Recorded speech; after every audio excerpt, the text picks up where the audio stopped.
As primeiras vacinas contra o novo coronavírus começam a chegar aos grupos mais vulneráveis à Covid-19. Já são mais de 234 mil brasileiros mortos pela doença que ainda não têm um tratamento. Vacinar a população é o único caminho para frear a disseminação do vírus que já circula com novas variantes. No programa de hoje, a gente vai explicar por que você pode ter certeza da segurança das vacinas e esclarecer as principais dúvidas a respeito da vacinação contra o novo coronavírus no Brasil. A vacina pode ser comparada na história do mundo à água potável para a saúde das populações. A memória imunológica ela perdura pelo menos 6 a 8 meses. Porque eu vou ter que convocar essa população que está sendo vacinada agora para receber a segunda dose e concomitante a outros grupos que estarão recebendo a primeira dose. Para uma epidemia da magnitude da Covid-19, a única arma que nós temos são as vacinas. Conversando comigo hoje pela internet sobre as vacinas contra o novo coronavírus, Juarez Cunha, presidente da Sociedade Brasileira de Imunizações, Maurício Zuma Medeiros, diretor de Biomanguinhos, e Fernando Mota, pesquisador do Laboratório de Vírus Respiratórios e do Sarampo do Instituto Oswaldo Cruz, da Fiocruz. E a sua participação é fundamental para a nossa conversa hoje, acho que mais do que nunca. Tem comentários e perguntas para os nossos convidados? Então encaminha para mim pelo WhatsApp 021 99701 8122 ou pelas redes sociais do Canal Saúde. Doutor Juarez, doutor Zuma, doutor Fernando, muito obrigada por estarem aqui com a gente, prestando esse serviço, né? Eu acho que mais do que nunca a gente precisa passar a informação correta diante de tantas fake news sobre vacinas, principalmente. Eu quero começar fazendo uma rodada de reflexão com vocês sobre esse tema que a gente vai trabalhar no programa hoje, que é principalmente pensar sobre como vai ser o ano de 2021 com relação à pandemia, que é o tema predominante das nossas vidas há um ano. Eu começo com o Dr. Zuma. Dr. Zuma, como é que você prevê esse ano? Bom dia, Yasmin. Bom dia a todos que estão nos ouvindo. Cumprimentos aí ao Dr. Juarez, Dr. Fernando. A expectativa é de que nós vamos ter um ano difícil ainda em 2021, né? Se está sendo colocado que a vacina é o instrumento, vamos dizer, mais eficaz para combater esse vírus, essa pandemia, ela ainda vai levar algum tempo para que a gente possa chegar a uma grande parcela da população e diminuir essa circulação dos vírus, né, do vírus.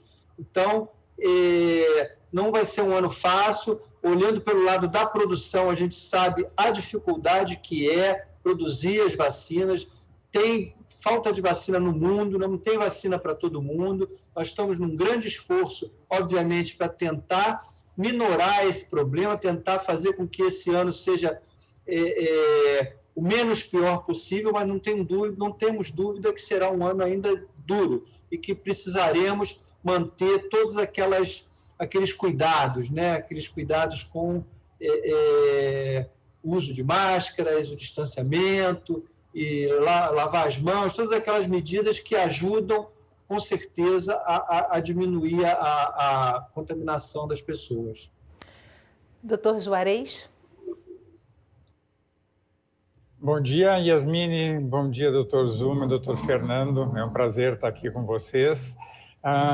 Eu acho que são muitos desafios, né, Yasmine? É uma pergunta difícil. Nós sabemos da situação atual do nosso país, né, que nos assusta, né, as notícias nos assustam diariamente, e como o doutor Zuma falou, também a gente está com toda essa expectativa, sabendo que nós temos uma ferramenta que tem a possibilidade de controlar essa pandemia, né? Mas mesmo tendo as vacinas, né, isso vai demorar um tempo. Então, 2021 vai ser um ano de muito trabalho e muito desafio. Doutor Fernando está no laboratório dando exemplo aí para a gente de como é que se faz em um ambiente de circulação de outras pessoas que andam no nosso núcleo familiar, né? Doutor Fernando de máscara hoje para o nosso programa. Queria também trazer com você essa percepção sobre o ano de 2021? Obrigado pelo convite, obrigado, doutor Juarez e doutor Maurício, pelas palavras. Do ponto de vista desculpa estar usando máscara, né, como você falou, daqui no laboratório a gente faz esse uso para fazer a proteção de quem está em volta da gente, né? A nossa proteção e a do companheiro. Basicamente, usar a máscara nessa situação já mostra um pouco como que vai ser o ano de 2021. A gente vai carregar muitas coisas, né, do ano de 2020, mas uma coisa que eu considero do ponto de vista virológico, que nós aprendemos muito a respeito do vírus, apesar de ser um vírus de uma família viral conhecida, nós conhecemos melhor esse vírus que foi introduzido no ano passado, no final do ano retrasado, né, na população humana, e foi conhecido de forma pandêmica. Então, a gente está conhecendo, né, um vírus, e eu acredito que o ano de 2021, do ponto de vista virológico, vai ser o ano da descrição de variantes, da identificação dessas mutações, da separação do que é de fato importante dessas mutações, o que é importante dentro da variabilidade do vírus, o que não é. Vai ser um ano de aprendizado para nós da virologia, o que se traduz em termos de importância para a saúde pública, em termos de importância para a eficácia das vacinas e de possíveis medicamentos que possam ser desenvolvidos, já que não existe nada nesse momento, mas especialmente no que temos hoje, a vacina, como que essas mutações vão se traduzir na eficácia, afetando ou não, mais ou menos, a eficácia das vacinas, que são a grande e a maior ferramenta que nós temos nesse momento, associado, logicamente, ao isolamento social, às outras práticas não farmacológicas, mas em termos farmacológicos, que são a grande ferramenta, a grande arma que nós temos nesse momento contra a doença. Vacinas produzidas em tempo recorde. Vamos entender como elas agem no organismo e por que elas são seguras e eficazes para evitar casos graves da Covid-19. O momento exato em que o novo coronavírus ataca células humanas. Ele se encaixa em uma proteína na superfície da célula, depois invade a célula e se multiplica. É dessa forma que ele mata essa célula. Esse contato faz o organismo, normalmente, gerar duas respostas. A primeira é a produção de anticorpos, uma proteína que fica circulando no nosso sangue e tem a forma de um Y. Cada braço do Y é capaz de se ligar a um vírus. Se o seu corpo produz anticorpos, no formato de Y, ele se liga ao vírus. O organismo também produz uma resposta celular. A gente tem circulando no nosso sangue algumas células chamadas linfócitos. Nesse caso, quando o vírus entra no organismo, essas células são ativadas. Os linfócitos vão matar a célula que foi infectada por um vírus ativo e impedir que ele se multiplique. Uma forma de eliminar o vírus para tentar combater a doença. Mas no caso da Covid-19, quando o nosso corpo falha nesse processo, o que acontece é um agravamento que tem causado muitas mortes.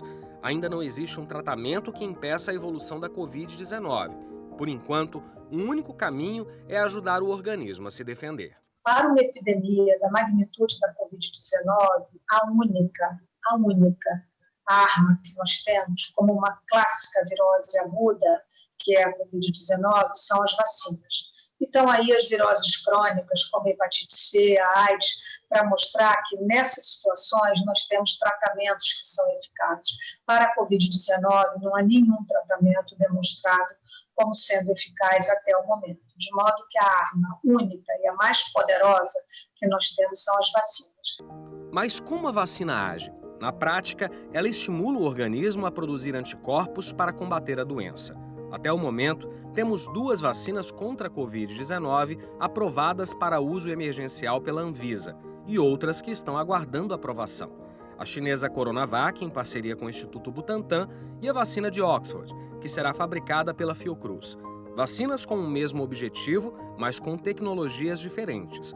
O diretor da Sociedade Brasileira de Infectologia e membro do Comitê de Enfrentamento da Covid-19 de Belo Horizonte, Estevão Urbano, explicou cada uma delas. A gente começa com a Coronavac, que é uma vacina baseada na plataforma de vírus inativado. O vírus sofre um processo no qual ele é inativado, não tem condições de causar a doença.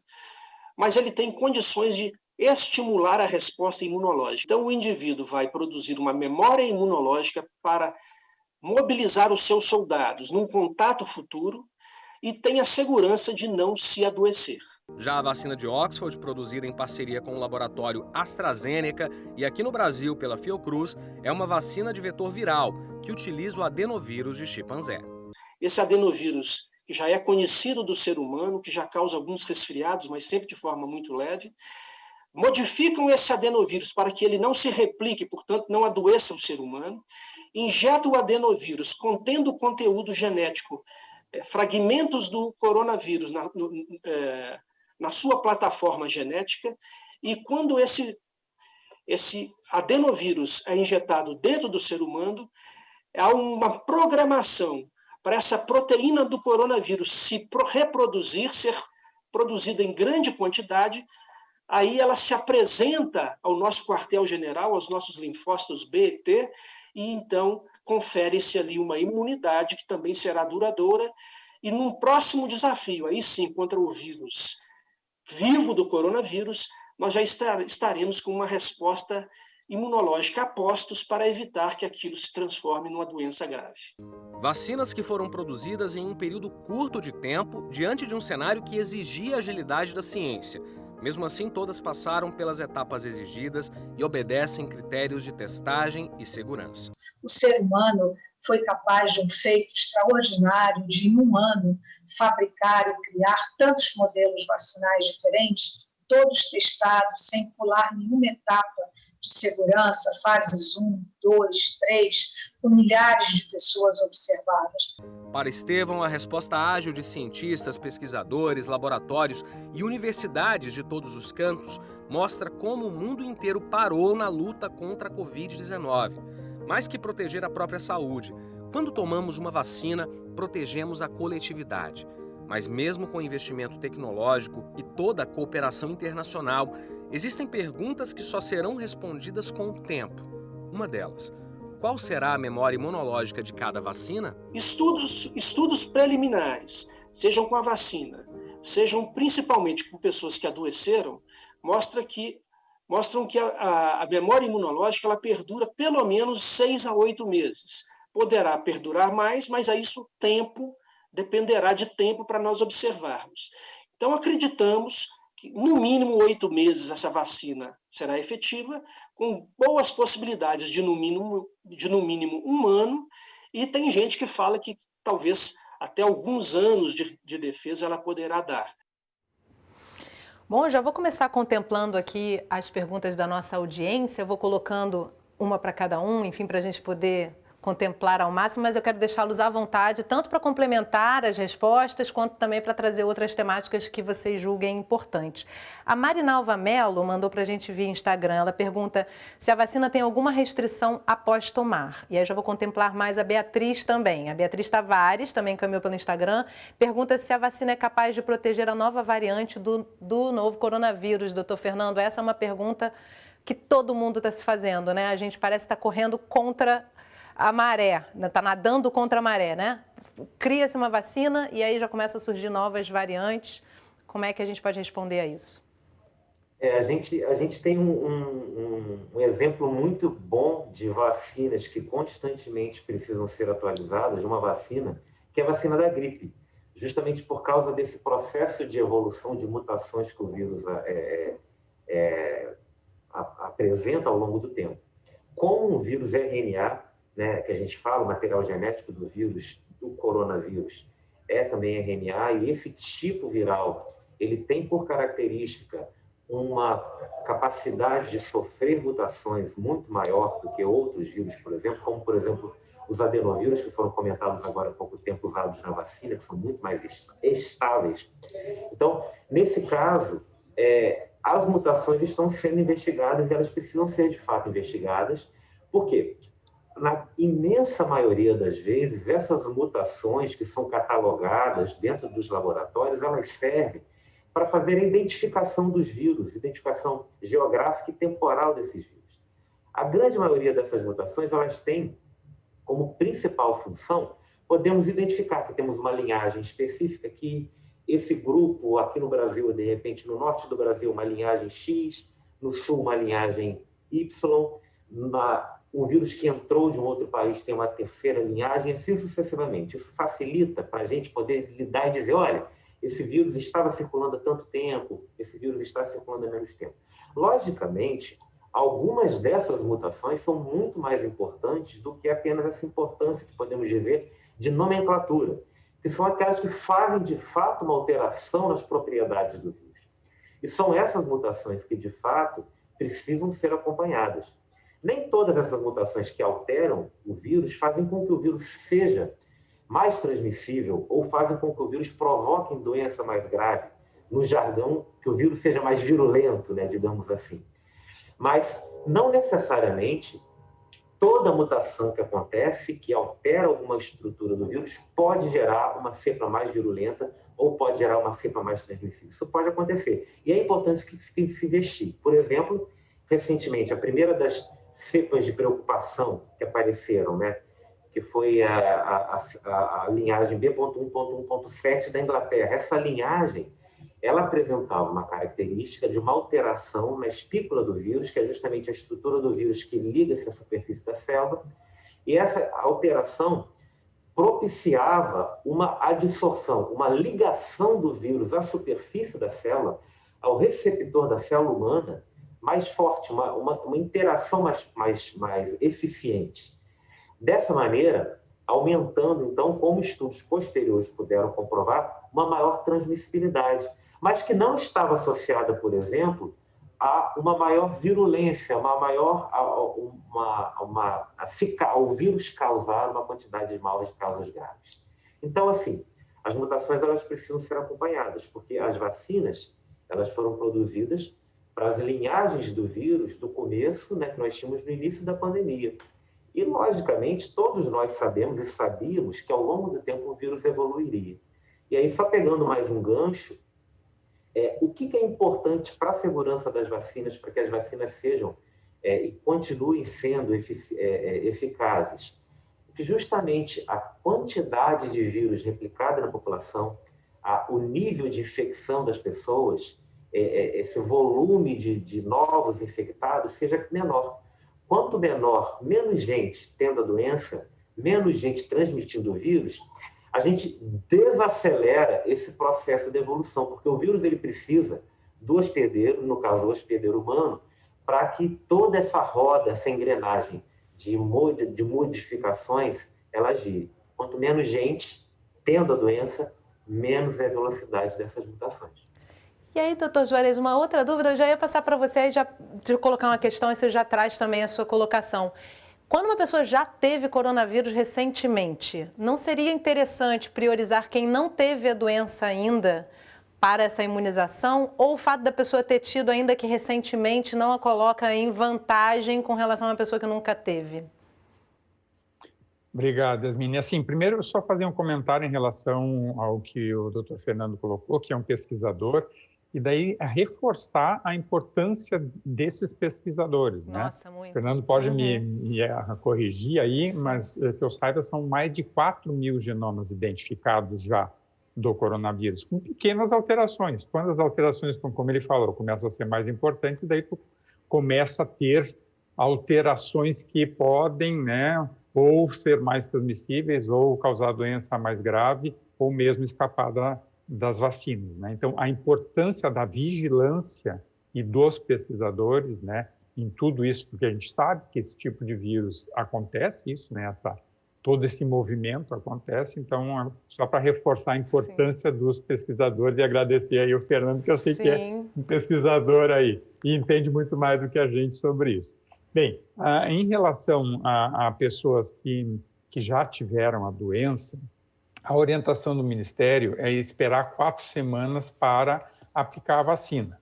Isso não é uma decisão unânime em todo o mundo, né? Por exemplo, nos Estados Unidos, eles consideram 3 meses, a Organização Mundial de Saúde considera 6 meses, né? Mas eu acho que é importante até, Yasmine, como foi colocado até pelo colega da Sociedade Brasileira de Infecto, antes, quando deu um depoimento, a doença natural ela vai levar a uma imunidade. O grande problema é quão longa e quão robusta vai ser essa imunidade, porque uma pessoa assintomática provavelmente não vai ter uma resposta imune tão importante quanto uma pessoa que foi bastante sintomática, vamos dizer assim, para as pessoas entenderem, né? Então, isso que a gente calcula que vai dar uma proteção 1 mês, 3 meses, 6 meses, a gente ainda está aprendendo, porque também depende da resposta individual e depende de como a doença aconteceu naquela pessoa, né? Então, eu acho que essa conduta do Ministério de esperar 4 semanas é adequada porque, primeiro, porque a gente vai estar vacinando muita gente que nem sabe que teve Covid, né? Muitas pessoas ou foram assintomáticas ou mesmo sintomáticas leves que nem foram diagnosticadas. Mas, de qualquer forma, essa é a regra, né? Alguém que está com algum quadro gripal, algum sintoma que possa ser Covid, a sugestão é esperar 4 semanas, ou alguém que já tem um diagnóstico, esperar 4 semanas para fazer a primeira dose da vacina. Dr. Zuma, o IFA chegou essa semana, né? Vamos explicar o que é o IFA, né? A importância dele, é um ingrediente farmacêutico ativo. A gente ainda está aprendendo, a gente vê isso pela fala do Dr. Fernando Mota, pela fala do Dr. Juarez, estamos aprendendo. Agora eu quero trazer com você o porquê que a gente tem sim a capacidade de fazer essas vacinas e com a chegada desse insumo, a Fiocruz e o Butantan futuramente terão total possibilidade, total capacidade de poder imunizar, contribuir para a imunização da população, né? Essa confiança que a gente tem nessas organizações para fazer chegar a vacina. Eu começaria justamente por aí, né, e complementando a fala aí do Dr. Fernando, Dr. Juarez, no sentido da importância da gente dominar essas competências, essas capacitações, a gente ter, né, laboratórios como aí o de vírus respiratório e sarampo, na Fiocruz, a gente está podendo monitorar essas mutações. E, como eles falaram, né, é um vírus que muda muito rápido. Então, a importância da gente dominar essas capacitações de produção também é muito importante, porque a gente precisa da resposta rápida. Então, dominar essa capacitação, porque a gente sabe que não tem vacina no mundo suficiente, a gente está vendo a dificuldade, né? Poucos países estão conseguindo ter um ritmo de vacinação considerado razoável, né? Na Europa, a gente está vendo países desenvolvidos com muita dificuldade, né? Alguns países pequenos com um pouco mais de êxito, mas não tem vacina para todo mundo. Então, dominar essas tecnologias, ter essas capacitações e poder disponibilizar, né, uma resposta rápida é super importante para a gente não ficar dependendo de vacina de fora. Então, esse processo para a gente é muito importante, né? Nós estamos aprendendo também uma vacina nova, uma tecnologia, uma plataforma tecnológica nova que nós estamos adotando, que a gente vê até com perspectivas futuras de poder não só, né, adaptar a vacina mais rapidamente a possíveis mutações, como também a desenvolver vacinas para outras doenças. Então, esse momento, né, receber o IFA para a gente é importante porque a gente começa realmente o processo produtivo. E a gente tem muita experiência, mas a gente aprende muito também. Cada produção tem o seu segredo, tem a sua especificidade e a gente vai aprendendo ao longo do tempo. Vai escalonando a produção aos poucos e vai criando as condições para que a gente possa produzir em larga escala. Então, acho que esse momento de recebimento do IFA, né, o ingrediente farmacêutico ativo, como você falou, que é a vacina, o concentrado vacinal, vamos dizer assim, a vacina em estado concentrado, né, é muito importante nesse momento. No futuro, a gente já está trabalhando para produzir também esse concentrado aqui, né, e aí ficar livre da dependência do concentrado importado. Antes da gente ir para o intervalo, eu queria trazer aqui mais 3 perguntas para o Dr. Fernando, Dr. Juarez e Dr. Zuma, se quiserem complementar também. A Beatriz Tavares pergunta por que ninguém disse sobre os efeitos da vacina, febre, dor no corpo, dor nos olhos. Eu até hei de discordar, eu já li a respeito em alguns locais. Se fala assim, mas quais são esses sintomas, né? O internacionalista também mandou pelo Instagram, pergunta se já foi confirmada a infecção de coronavírus por superfícies contaminadas. Doutor Fernando, posso começar com você respondendo essas duas também, para não te colocar tantas questões ao mesmo tempo, né? Com relação às vacinas, eu acho que o Dr. Zuma e o Dr. Juarez podem falar melhor, né, com relação a efeitos adversos e coisas assim, mas toda vacina pode apresentar algum nível de efeito adverso, né? Você espera que o teu organismo monte uma pequena resposta, digamos assim, controlada, porque você tem um controle, né? Você dá o start dessa resposta. Mas quando você toma uma vacina, na hora ali você vai ser advertido. Olha, pode ter um pouco de dor, algum tipo de reação que é esperada, é normal. E, logicamente, se você tem alguma alteração, se aparecer alguma alteração mais importante, isso deve ser comunicado. Mas eu deixo para os especialistas falarem, que vão falar muito melhor do que eu vou falar bobagem aqui. Com relação às superfícies, o vírus ele pode se manter nas superfícies. No entanto, por ser um vírus que a gente fala, que nós classificamos como um vírus envelopado, ou seja, ele tem uma estrutura em volta dele, que ele toma da célula no momento que ele é replicado, ou seja, que é a membrana da célula, essa membrana ela é relativamente frágil. Ela é uma membrana relativamente frágil.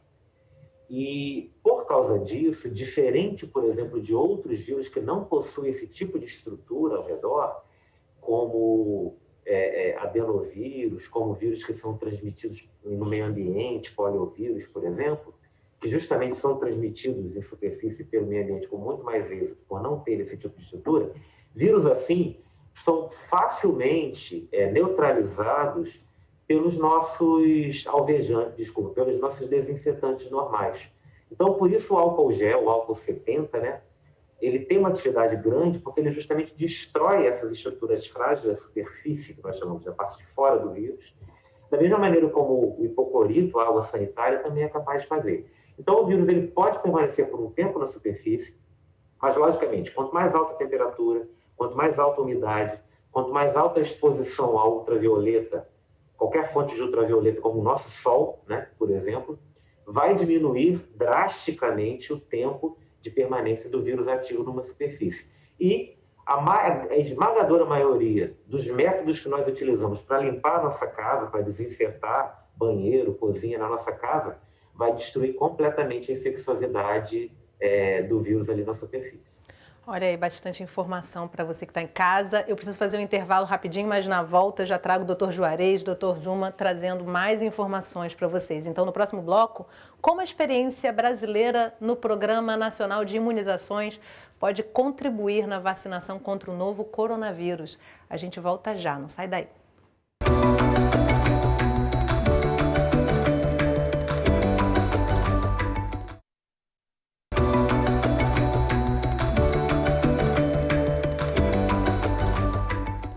O Sala de Convidados está de volta conversando sobre vacinas. Comigo via internet, Juarez Cunha, presidente da Sociedade Brasileira de Imunizações, Maurício Zuma Medeiros, diretor de Biomanguinhos, e Fernando Mota, pesquisador do Laboratório de Vírus Respiratórios e do Sarampo do Instituto Oswaldo Cruz, da Fiocruz.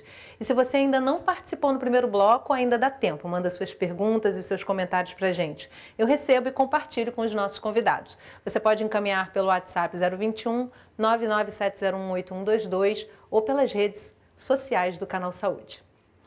Todos os brasileiros têm acesso a vacinas no Programa Nacional de Imunização.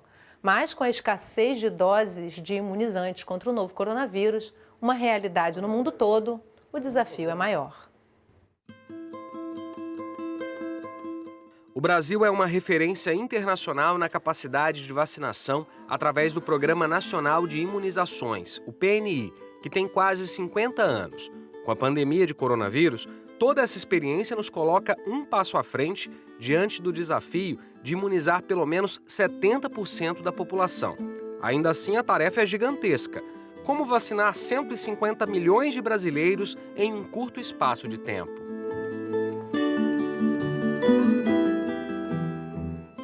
A epidemiologista Carla Domingues foi coordenadora do PNI entre 2011 e 2019 e conta que o Brasil está preparado para fazer campanhas de massa. O país conta hoje com mais de 38 mil salas de vacinação e 52 centros de referência para imunobiológicos especiais. Por ano, são distribuídos mais de 300 milhões de doses de imunobiológicos. Mas a vacinação contra a Covid-19 impõe uma organização ainda mais complexa. Para Carla, será preciso redobrar a atenção com a logística e distribuição. Os municípios também terão que fazer um acompanhamento mais próximo das pessoas que receberem a vacina. Cada vacina com uma apresentação diferente, com tempos de intervalos diferentes. E outra coisa diferente dessa campanha também, nós teremos que tomar 2 doses. Então, eu vou precisar ter uma logística diferente, porque eu vou ter que convocar essa população que está sendo vacinada agora para receber a segunda dose e concomitante a outros grupos que estarão recebendo a primeira dose. Então, a logística de organização da campanha será muito mais complexa. O infectologista Estevão Urbano ressalta que, diante de uma população de mais de 200 milhões de habitantes e a escassez de vacinas, é preciso realizar a vacinação em etapas. Primeiro é aquele grupo que não pode ficar em casa, é aquele grupo que tem que ir para a linha de frente para cuidar das pessoas, é o profissional de saúde. Segundo, é aquele grupo que, caso se infecte, tenha um maior risco de doença grave e mortalidade. São os idosos inicialmente e depois os imunossuprimidos, os indivíduos com comorbidades como diabetes, hipertensão, obesidade, etc. Segundo o Ministério da Saúde, estão garantidos para este ano 354 milhões de doses de vacinas contra a Covid-19. Já existem contratos com a AstraZeneca Fiocruz, Butantan e com o consórcio global COVAX Facility, que reúne cerca de 190 países. Somente Biomanguinhos será capaz de produzir por mês cerca de 15 milhões de doses. Desde as primeiras doses até agora, mais de 2 milhões e 200 mil pessoas já foram vacinadas em todo o país. Após a liberação de exportação pelas autoridades chinesas, a Fiocruz recebeu no último sábado o primeiro lote do IFA, ingrediente farmacêutico ativo, para a produção da vacina Oxford e AstraZeneca. No Brasil, a enfermeira Mônica Calazans foi a primeira brasileira a ser vacinada em território nacional, no dia 17 de janeiro. Ela recebeu uma dose do imunizante Coronavac. Dia 22 de janeiro, nossa equipe registrou a chegada das vacinas da Fiocruz, desenvolvidas pela Universidade de Oxford, em parceria com a AstraZeneca. A vacina pode ser comparada na história do mundo à água potável para a saúde das populações.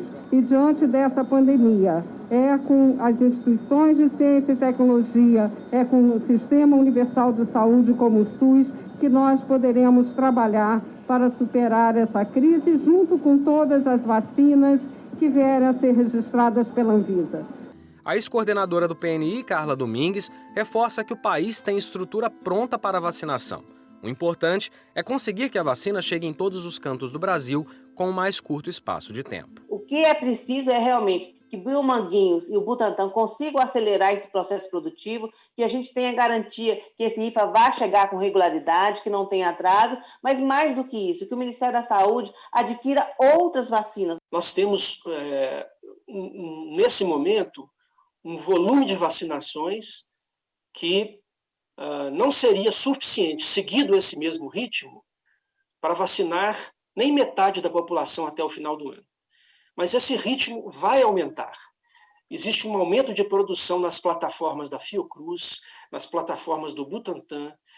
Existem novas vacinas em negociação com o Ministério da Saúde. Então, o cenário de hoje será certamente diferente do cenário daqui a 1, 2 meses. Essa fala do Dr. Estevão realmente nos mostra o quanto a gente está aprendendo ainda, né? Dr. Juarez, eu já começo esse bloco te deixando à vontade para fazer qualquer comentário sobre as questões anteriores, mas eu queria também já começar trazendo aqui a participação da Ana Lúcia Girão, que trabalha aqui na Fiocruz, e ela gostaria de saber se as vacinas do Butantan ou da Fiocruz têm algum tipo de contraindicação. Uma pessoa da minha família tem doença autoimune e se trata com corticoide.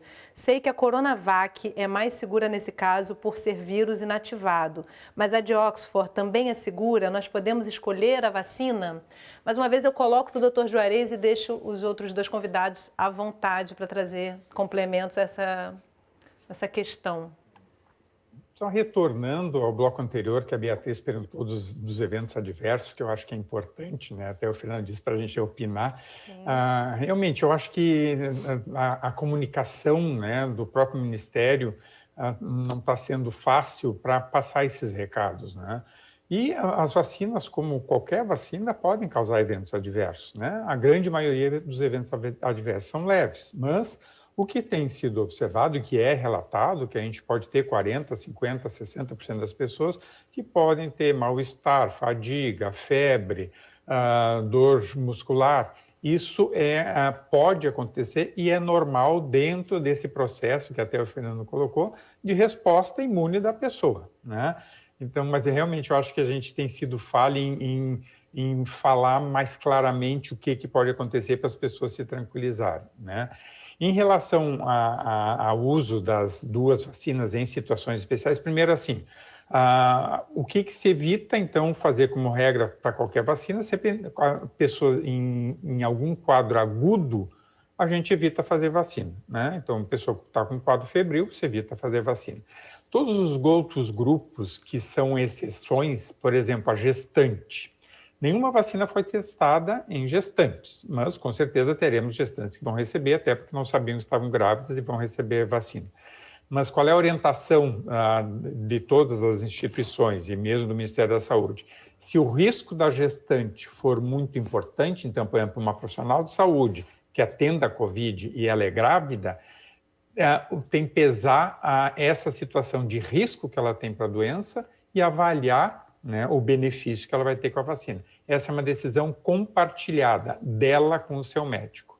Muitas das situações de imunodeprimidos, que também não se pode colocar todas essas situações de comorbidade nos estudos, né, muitas a gente não tem um grupo grande que tenha participado ou mesmo até falar sobre eficácia e segurança.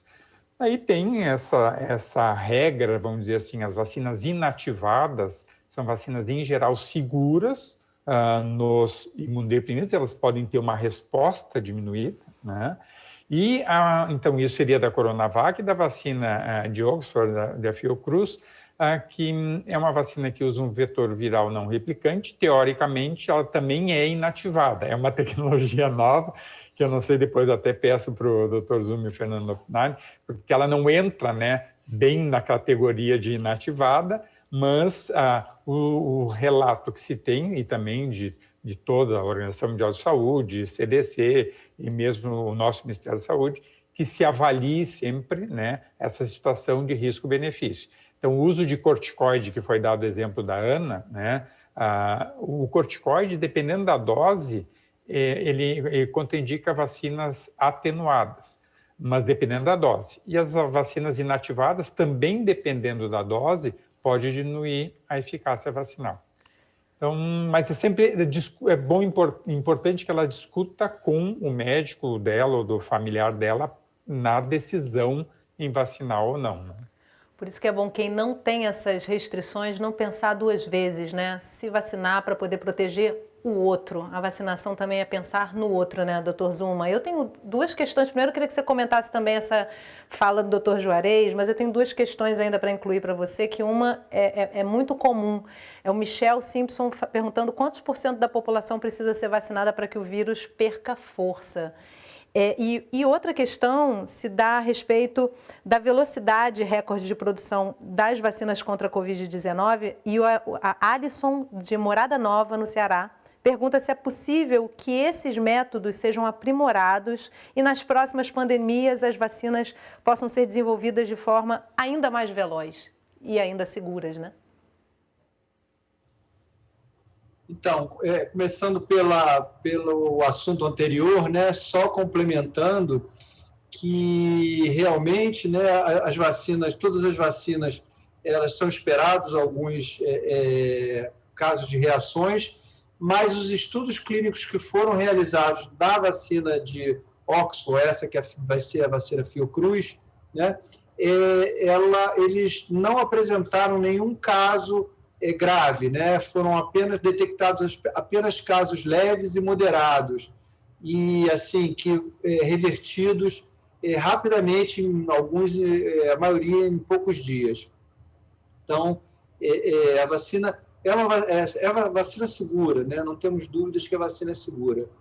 E com relação a essa questão, né, de percentual da população que precisa ser vacinado, isso varia, né, de vacina para vacina, depende da infectividade do vírus. Eu não sou a pessoa mais indicada para precisar sobre isso, mas a gente sabe que precisa de uma parcela muito grande da população, principalmente os vírus mais infecciosos, né, para que a gente consiga controlar a circulação do vírus, né? Então, por isso que é importante as pessoas se vacinarem, não apenas para se protegerem, mas também para proteger a coletividade, né? Então, acho que isso é muito importante de frisar aqui. Doutor Juarez, quer responder? Você sabe me dizer um percentual aproximado aí do que seria o ideal de vacinação da população? Olha, o que os especialistas colocam seria entre 60% a 80% para conseguir a tal da imunidade coletiva, né? Só que tem que lembrar que a imunidade coletiva não vai ser só com os vacinados, mas também com as pessoas que tiveram Covid. E a outra coisa importante é que nós temos as vacinas licenciadas de 18 anos em diante. Significa que nós já saímos aí com mais ou menos 30% a menos da população candidata a ser vacinada, né?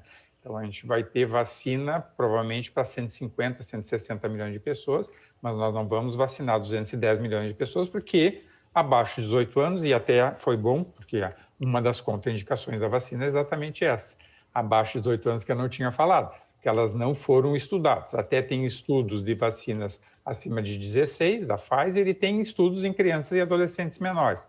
Talvez no futuro a gente venha a poder usar.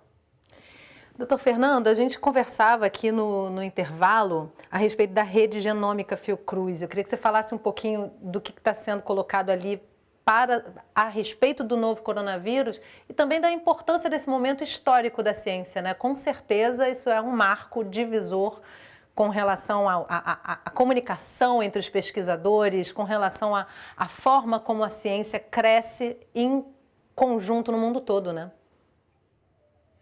Eu acho que uma coisa muito bonita que a gente consegue observar nessa pandemia, né, se é que a gente pode tirar alguma coisa bonita de toda essa confusão que a gente está vivendo, mas é justamente o avanço em termos de tecnologia e o avanço na utilização dessas tecnologias para informação, para geração de dados e disponibilização desses dados. Imagina que a pandemia de 2009 de influenza, eu trabalho com influenza há 2 décadas, então, assim, eu acabo sempre puxando isso como exemplo. Mas em 2009 nós tivemos a pandemia de influenza. E naquele momento, nós trabalhávamos com a genética do vírus e nós acompanhávamos a evolução do vírus, como se faz o tempo todo, com influenza, por exemplo, e nós trabalhávamos com fragmentos do genoma do vírus, que o genoma, né, é todo o conjunto de informação genética que um vírus possui, que um micro-organismo ou um organismo possui, é o genoma, né? Então, o genoma dos vírus, por serem micro-organismos muito simples, são genomas muito pequenos, né? E você consegue fazer o sequenciamento, por exemplo, de um genoma viral com um esforço muito, muito, muito menor do que, por exemplo, com o sequenciamento de um genoma de uma bactéria, que é muitas vezes maior, e nem se fala quando eu falo de um mamífero, de um ser humano, por exemplo. Então, o genoma de um vírus é uma coisa muito simples quando comparada a outros organismos como nós conhecemos, as bactérias, os fungos e tudo mais. No entanto, ainda assim, existe uma complexidade para você gerar as informações genéticas sobre esses micro-organismos. E nós avançamos de 2009 para agora, a gente está falando de 10 anos, nós saímos de uma situação onde, naquele momento, nós fazíamos o acompanhamento da variabilidade dos vírus por um pedaço do genoma apenas, que nós sequenciávamos, e hoje nós sequenciamos o genoma completo do vírus numa quantidade jamais vista. O coronavírus, eu arrisco dizer, que é o micro-organismo mais sequenciado, ou seja, do qual nós conhecemos mais informação genética em termos de diferentes vírus sequenciados ao redor do mundo, em termos de quantidade, na história da humanidade. Porque casaram-se várias coisas. Primeiro, uma pandemia, né, que é uma doença em escala global, no momento onde a rede social, as comunicações se disseminam muito rapidamente, então todo mundo sabe o que está acontecendo o tempo todo, em tudo quanto é lugar do mundo. Então existe uma pressão muito grande para saber se a amostra que está aqui em Manaus é diferente da amostra que está no Rio, e se as duas são diferentes da que estão na África do Sul. E com isso tudo gera uma grande pressão que fez um resultado muito bom. Hoje, o Dr. Juarez comentou a respeito da quantidade de genomas diferentes e em torno de 4.000 importantes variantes identificadas dentro da grande quantidade de genomas produzidos no mundo, que hoje nós chegamos à marca de 500 mil de amostras do coronavírus que foram sequenciados ao redor do mundo. Isso é um número estratosférico, não existe nada parecido na história. Então, a rede genômica que você começou a falar da Fundação Oswaldo Cruz, ela está na Fundação Oswaldo Cruz, mas ela não é apenas da Fundação Oswaldo Cruz. Outros parceiros estão sendo, já foram agregados desde o começo, né? Mas tem por base justamente os diferentes laboratórios da Fundação Oswaldo Cruz em diferentes regiões do Brasil que estão produzindo informação genética sobre os vírus das suas regiões, Amazonas, Rondônia, Pernambuco, Bahia, Rio de Janeiro, Paraná, e congregando essas informações e não apenas analisando, estudando, gerando informação dado para o Ministério da Saúde, mas também com a iniciativa desse site, que está lá no portal da Fiocruz, quem entrar pode procurar lá o chamado da Rede Genômica, fazendo com que essa informação também possa ser acessível a qualquer pessoa que possa ter acesso e navegar pela internet, para ver, por exemplo, quais são as linhagens que, dentro das amostras sequenciadas, dentro da nossa capacidade aqui no Brasil de sequenciamento, foram identificados, por exemplo, na sua região. Então, hoje essa é uma informação que pode ser checada dentro do site da Rede Genômica, dentro do portal da Fiocruz. Isso é incrível, né? E é também importante, eu vou passar para você, doutor Juarez, mas assim, muito importante, confrontando aí muitas teorias da conspiração e muitas fake news que circulam na internet, que hoje esse vírus está na mesa de pesquisadores no mundo todo. Então, qualquer questão que seja evidente nesse vírus aparecerá, né? Não existe como isso ficar escondido com tantas pessoas no mundo todo buscando essas informações, assim como na produção das vacinas. São inúmeras vacinas sendo pesquisadas e muito investimento sendo feito para que elas não tenham um resultado sério, né, doutor Juarez? Eu vou passar para você. Por favor, complemente, pode falar. Não, era isso que eu queria até, eu sempre pegando o gancho aí do Fernando, mas mesmo do que tu falou. Primeiro, assim, eu acho o legado da pandemia da gripe de 2009, né, nos leva a toda a vigilância que atualmente a gente consegue fazer de doença respiratória e mesmo de diagnóstico, que a gente olha até 2009 era muito pobre a nossa parte de vigilância e mesmo de diagnóstico laboratorial. Isso é uma coisa. A outra, o legado também da ciência, né, desse um ano de pandemia, nós temos mais de 230 vacinas desenvolvidas, mais de 60 vacinas em fase clínica e 23 vacinas atualmente, eu acho, em fase 2 e 3. Né? Então, nunca se teve isso, e é claro, são plataformas, muitas já utilizadas, inclusive em outras situações, em outros lados, SARS, da MERS, de Ebola. Então, são plataformas também que já eram estudadas, então as pessoas também perguntam, é tudo muito novo, muito rápido, né? Mas tudo com muita segurança e obedecendo todos os passos que têm que ser seguidos. Eles estão sendo mais rápidos, mas estão sendo todos os passos seguidos de boas práticas de pesquisas clínicas e só demonstrando segurança e eficácia que esses produtos vão ser utilizados também, daí a importância da nossa Anvisa, né? Doutor Juarez, eu tenho uma pergunta aqui do meu diretor, Renato Salles. Ele quer saber se antes ou depois da aplicação da vacina é preciso evitar álcool ou qualquer outro tipo de substância alimentar, enfim, alguma recomendação pré e pós-vacinação?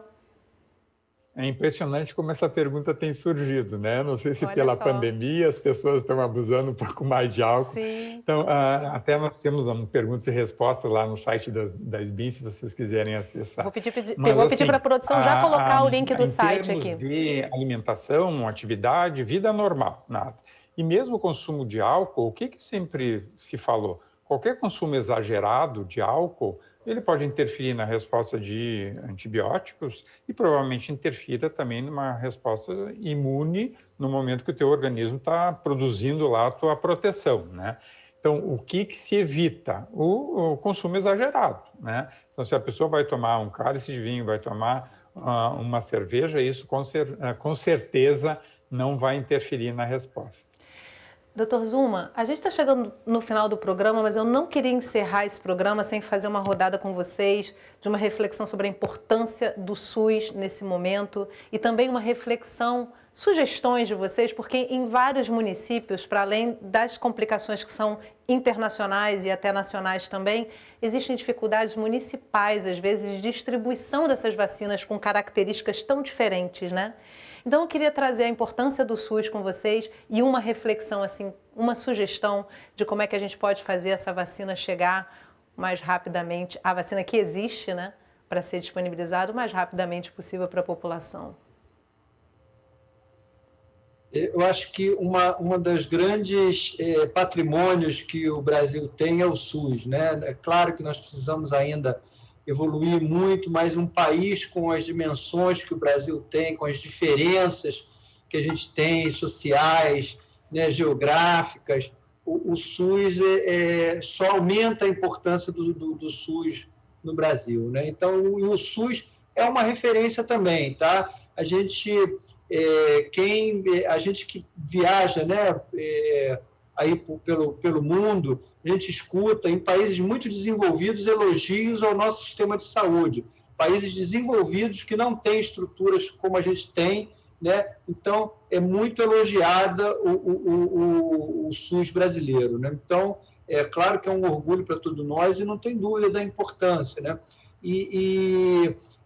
Dentro do SUS, aí, o Programa Nacional de Imunizações também é outro orgulho, né? Internacional, reconhecido internacionalmente, capaz de levar vacinas nas regiões mais remotas do país, né? A gente sabe que chegam vacinas em aldeias longínquas da Amazônia, de barco, em caixinhas de isopor, né? Então, nós temos a estrutura, né? Nós temos o conhecimento, nós temos a capacidade de levar a vacina em todos os cantos do país, né? Nós precisamos colocar essa vacina, né? E nós temos certeza que em pouco tempo, teremos a vacina para que ela possa ser distribuída para a população. Vacina, quando eu digo, assim, maior quantidade, né? Que nesse caso de cortar a transmissão do vírus, a circulação do vírus, o importante é a gente ter uma vacinação de grande parte da população.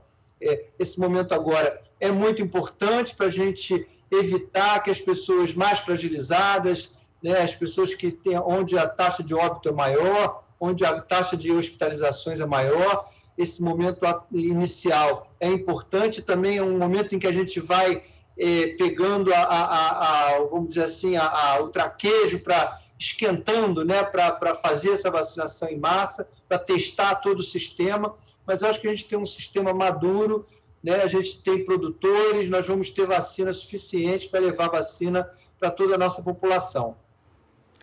Muito bom. Doutor Juarez, eu vou deixar você encerrar o programa, doutor Fernando, como pesquisador e a importância aí do investimento em ciência através do SUS. Mas eu queria ouvir o doutor Juarez a respeito dessa questão da distribuição de vacinas e também da importância do SUS. Eu acho que o doutor Zuma já falou tudo, só que eu acho que é importante que a gente ressalte que mesmo nosso SUS tendo toda essa capacidade, nosso PNI, nós vamos precisar de ajuda, né? Então, eu acho que é estratégico colocar parceiros, né, tanto da iniciativa privada, universidades, porque nós temos uma campanha da gripe que vai chegar agora em abril, maio, né? Que são 80 milhões de pessoas para ser vacinadas. Nós temos 300 milhões de doses de vacinas aplicadas anualmente no Brasil. E a nossa rede, ela está em muitos locais esgotada, até pela situação da Covid. Então, nós precisamos ajudar, né? Como o doutor Zuma falou, a partir do momento que eu tenho vacina, a gente tem capacidade de fazer, mas a gente tem que unir forças, né? Sociedades científicas, as comunidades, nós temos que unir forças para conseguir vacinar o mais rápido possível a população. E eu acho que tem tido vários movimentos assim, e só lembrando que, como uma vacina nova, nós precisamos ter um controle absoluto dos eventos adversos. Então, essa vacina é mais demorada que as outras, porque ela é nominal. Eu preciso ter uma ficha da pessoa, eu tenho que botar no sistema. É diferente, por exemplo, da vacina da gripe, vai ali no drive-thru, aplica e, enfim. Então, nós precisamos ter ajuda aí para poder levar essa campanha e vacinar o máximo possível da população. Doutor Fernando.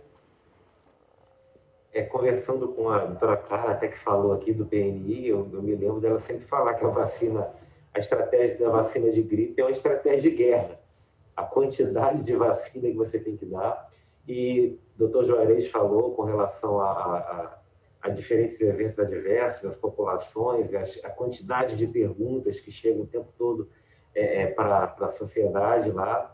Eu acredito que é uma coisa muito nova para todos nós. O doutor Zuma também acabou de falar, provavelmente ele falaria aqui que, da mesma forma como eu falei que nunca se sequenciou tanto, nunca se teve tanto questionamento com relação à vacina, ele vai falar, olha, nunca tive que fazer vacina tão rápido, igual a gente está tendo que fazer agora.